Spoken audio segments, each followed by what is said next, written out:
It does not matter what you bear, but how you bear it. It never ceases to amaze me. We all love ourselves more than other people, but care more about their opinion than our own. If evil be spoken of you and it be true, correct yourself. If it be a lie, laugh at it. Man is not worried by real problems so much as by his imagined anxieties about real problems. Today I escaped anxiety. Or no, I discarded it, because it was within me, in my own perceptions, not outside. Very little is needed to make a happy life.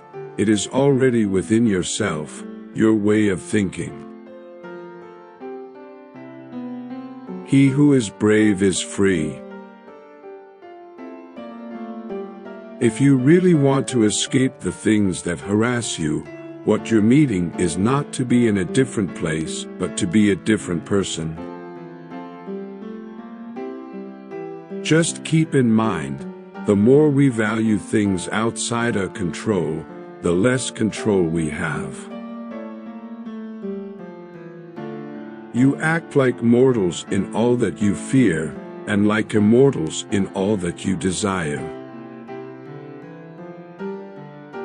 He is a wise man who does not grieve for the things which he has not, but rejoices for those which he has.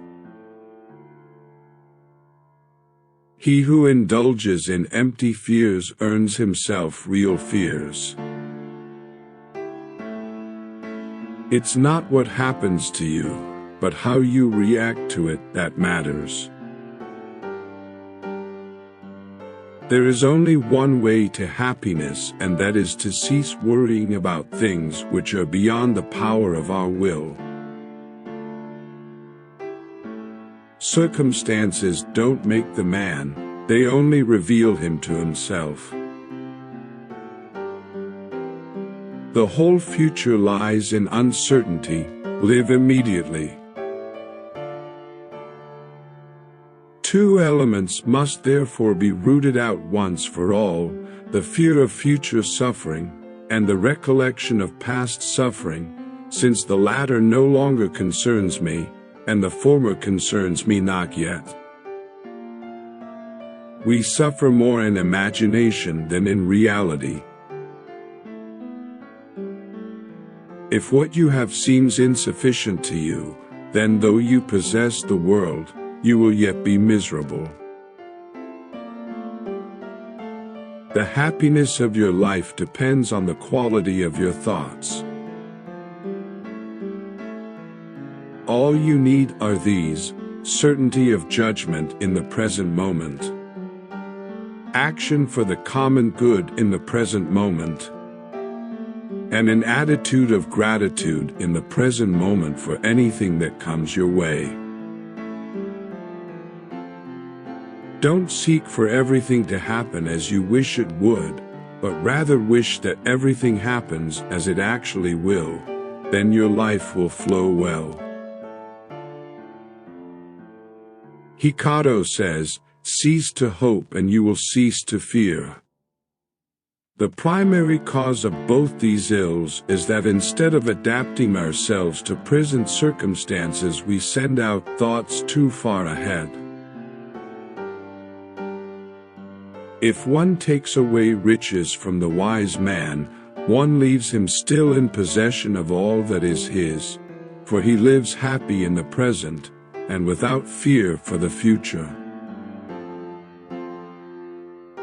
Set aside a certain number of days during which you shall be content with the scantiest and cheapest fare, with coarse and rough dress, saying to yourself the while, "Is this the condition that I feared?"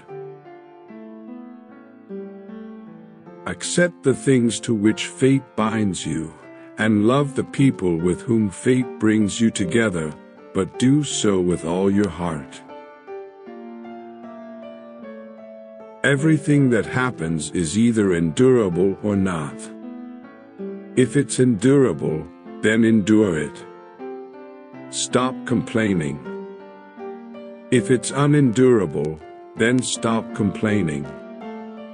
Your destruction will mean its end as well. Just remember, you can endure anything your mind can make endurable, by treating it as in your interest to do so. The soul becomes dyed with the color of its thoughts. How does it help to make troubles heavier by bemoaning them? It is better to conquer our grief than to deceive it. For if it has withdrawn, being merely beguiled by pleasures and preoccupations, it starts up again and from its very respite gains force to savage us. It is not that we are given a short life, but we make it short, and we are not ill-supplied, but wasteful of it. Objective judgment, at this very moment. Unselfish action, now at this very moment. Willing acceptance, now at this very moment, of all external events. That's all you need. To love only what happens, what was destined. No greater harmony. Other people's views and troubles can be contagious. Don't sabotage yourself by unwittingly adopting negative, unproductive attitudes through your associations with others. What is the point of dragging up sufferings that are over, of being miserable now, because you were miserable then? No person has the power to have everything they want, but it is in their power not to want what they don't have, and to cheerfully put to good use what they do have. True happiness is to enjoy the present, without anxious dependence upon the future, not to amuse ourselves with either hopes or fears, but to rest satisfied with what we have, which is sufficient, for he that is so wants nothing. We should not, like sheep, follow the herd of creatures in front of us, making our way where others go, not where we ought to go. A man may be called happy who, thanks to reason, has ceased either to hope or to fear. But rocks also feel neither fear nor sadness, nor do cattle, yet no one would call those things happy which cannot comprehend what happiness is. Do not spoil what you have by desiring what you have not. Remember that what you now have was once among the things you only hoped for.